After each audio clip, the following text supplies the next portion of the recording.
It's clear as day that economies everywhere face a long slog back from the COVID-19 crisis. Hobbling the recovery will be behavior changes riding on the back of income losses. That's how JP Morgan's chief economist forecasts the second half of 2020. I asked him about the India outlook too. Here's what he said. We're of the mind that India is going to be going through a very difficult first half of the year. We have GDP down in the second quarter at 35% annualized pace, but we have a very strong rebound in the second half of the year, but one that still doesn't get you back to where you were. We are worried significantly about the deterioration in public finances. We think the RBI is now almost done, but not completely done with the easing that it is going to be doing here. We have a bottom in the policy rate forecast, very close to where we are now at 375. I think the issues in terms of the stresses on public finances, the stress of having had huge social disruptions through this event are going to be difficult ones to forecast and think about how they're going to linger. As I said, for South Africa, I think it's also true for India that there's going to be needed support from the central bank in helping to fund what we expect to be pretty large ongoing budget deficits here. And I think the hope is that you can get through this without having to suffer more severe financial stress. But the path ahead is, ongoing problems on public finance, incomplete recoveries on growth, limits on how far policy can go, even though they're doing more than you might have thought looking back a few months ago. But an economy that's able to make its way back here, at least partially, with some pretty strong growth as you look ahead for the next 2 or 3 quarters. 3 basic points about how we put the outlook together. The first and most obvious one, because I think we're seeing it already, is that we're in the midst of a historic move down in activity as a result of the COVID-19 shock. It is, in our mind, going to be the deepest move down in activity that we have seen, at least since World War II globally. And it's pretty similar in terms of the view as we look at it across countries. For those of you who have the chart book in front of you, you can see the chart on page 6, I believe, of the chart book, 5, excuse me, which shows you the annual growth in 2020 in a historical perspective. And you can see, again, as I said a minute ago, deeper than anything we've seen since World War II, one of the 3 or 4 deepest events in terms of the decline in activity that's taken place over the last century. At the same time that it's going to be deep, we also believe it's going to be very short-lived.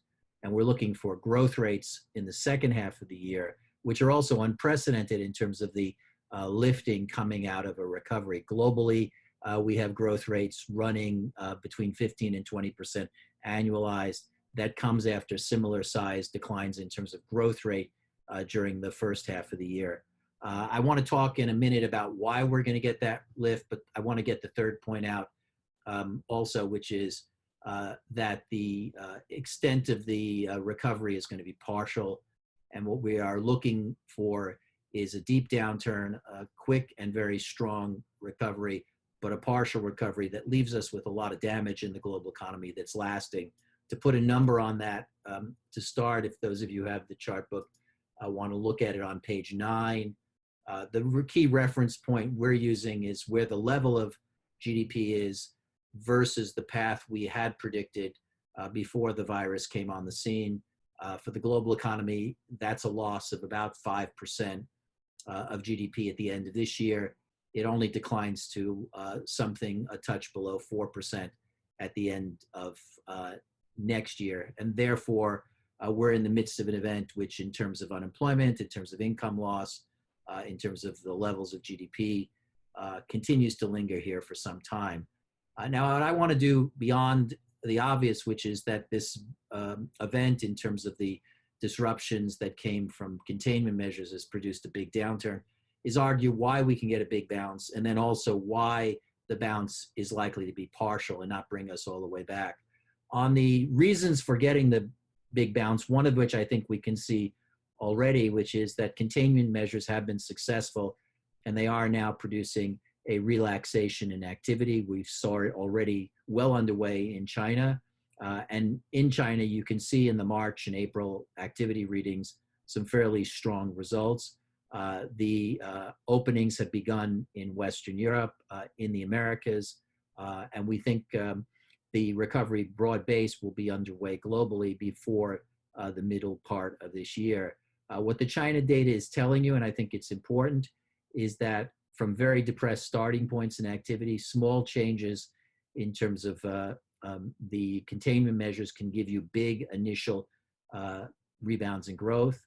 We also think that you're getting this rebound because of the fact that the Fed, other central banks, and policymakers more broadly have done a very good job limiting the magnification of the damage to financial markets. Credit markets continue to function. Credit is actually growing at a rapid pace in the US and Western Europe.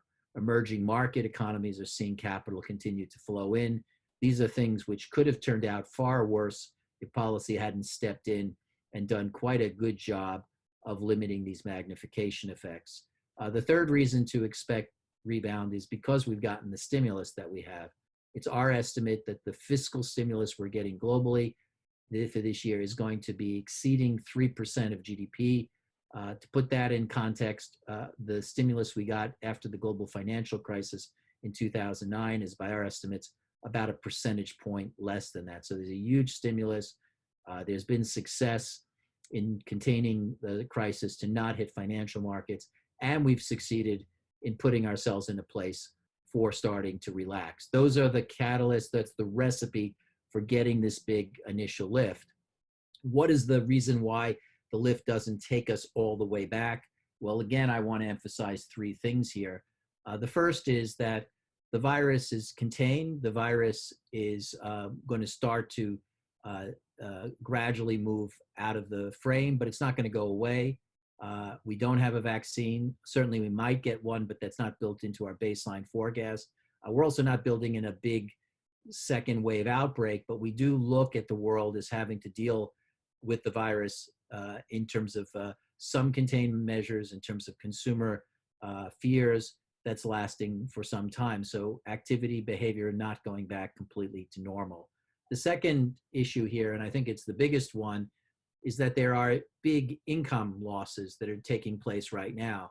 Even though the event is short-lived, the income losses in terms of people losing their job, in terms of corporate profits going down, these are very big. They're going to create damage to balance sheets. They're going to create damage not only on the private sector balance sheet, but also in the public sector side to support those.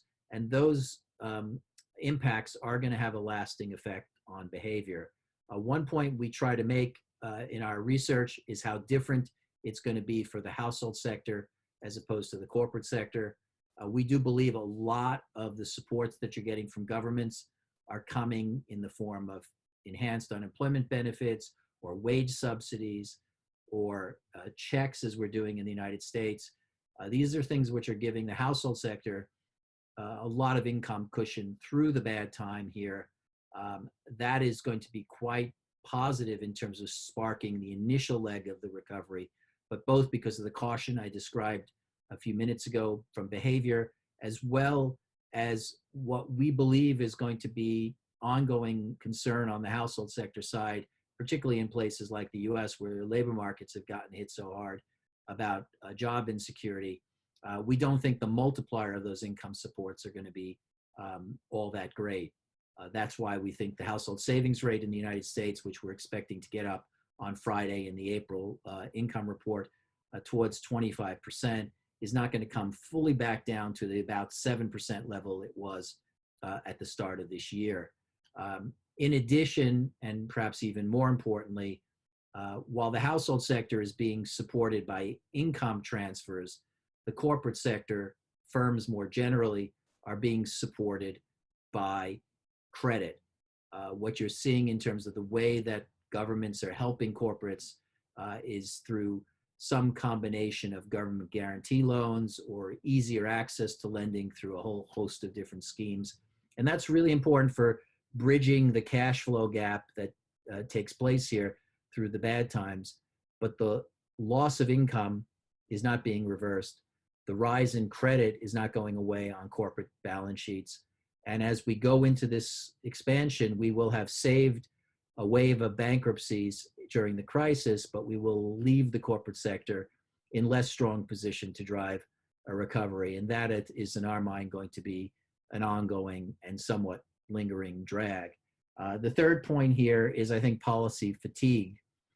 Fatigue may not be the right word, but there's an enormous amount of stimulus that's being put in place right now. It's being designed to handle an emergency. The stimulus is not designed to last beyond this year in almost every case. And in order to not have a very large fiscal drag in 2021, you're going to need to see active policies to extend these. Some of that will happen. We do expect more stimulus to come in the United States. In fact, we're looking for another $1 trillion of stimulus through packages that are still being debated in Washington. We expect more stimulus to come elsewhere as well, but not enough to prevent, through 2021, fiscal policy to be fading in its supports, and fading in its supports in a way that does provide a drag on growth. The interesting difference, I think, between the US and Western Europe is worth noting in this regard, where Europe is providing its supports through stimulus to the labor market by helping people stay in jobs. The US is allowing for the traditional flexibilities of the labor market to operate. That's why we will have another very ugly employment report with millions of people losing their job when the May reading comes out a week from Friday, and probably an unemployment rate that goes up closer to 20%. But at the same time, those things create different dynamics going forward. The US tends to have more dynamism in terms of the lifting out of recessions because of that. The Europeans tend to have weaker lifts, partly because corporates are still holding all of that labor cost on their books, and we're having the balance sheet dynamic that we talked about a minute ago. So it's an interesting contrast of systems. From our point of view, the US gets hurt more initially in labor markets, comes back quicker. Right now, we're not distinguishing in a significant way the amount of damage being done to the two economies when looked at over an 18-month period, but it's an important test. It's something worth watching. The last couple of things I want to talk about are, first, inflation, where there is both demand and supply dynamics which are at work here. There is disruptions to supply chain. There are cost increases that are going to be required across a number of sectors to deal with the healthcare problems that are going to be ongoing. That's going to feed some price increases. But in our mind, the bigger effect here on inflation is going to be the ongoing weakness in demand, the loss in output that we talked about earlier. Output gaps are going to be pretty similar to those GDP losses we talked about. We have an output gap of a little over 3% for the global economy at the end of next year. That's a huge amount of slack that's going to weigh on pricing, and particularly in our mind in the services industries, which generally don't see pricing move, but are being specifically affected by this event. The final thing I want to just emphasize is that anytime you go through a crisis, it has repercussions through the political process. It is, I think, something that an economist like myself would probably be careful to be humble in terms of our ability to forecast what happens on the political side. I would note that after the global financial crisis, there were a combination of political dynamics which helped, which hindered the recovery, and it helped contribute to what was a very subpar decade. How politics responds to this crisis, I think, is a big factor for what we're going to see in terms of the ongoing and longer term effects of this. I would note in that regard that it's encouraging to see the announcements last week by Merkel and Macron to talk about a European recovery fund, which starts to deal with some of the issues around burden sharing in the region, which certainly is going to build pressure here, and also starts to deal with some of the institutional problems you have in Europe, where you don't have a common fiscal authority to deal with shocks of this nature. At the same time, I think there are other things to be concerned about, US-China relations being one, the Brexit negotiations being another. And there are a whole host of things we can talk about related to the lack of coordination going on a global level.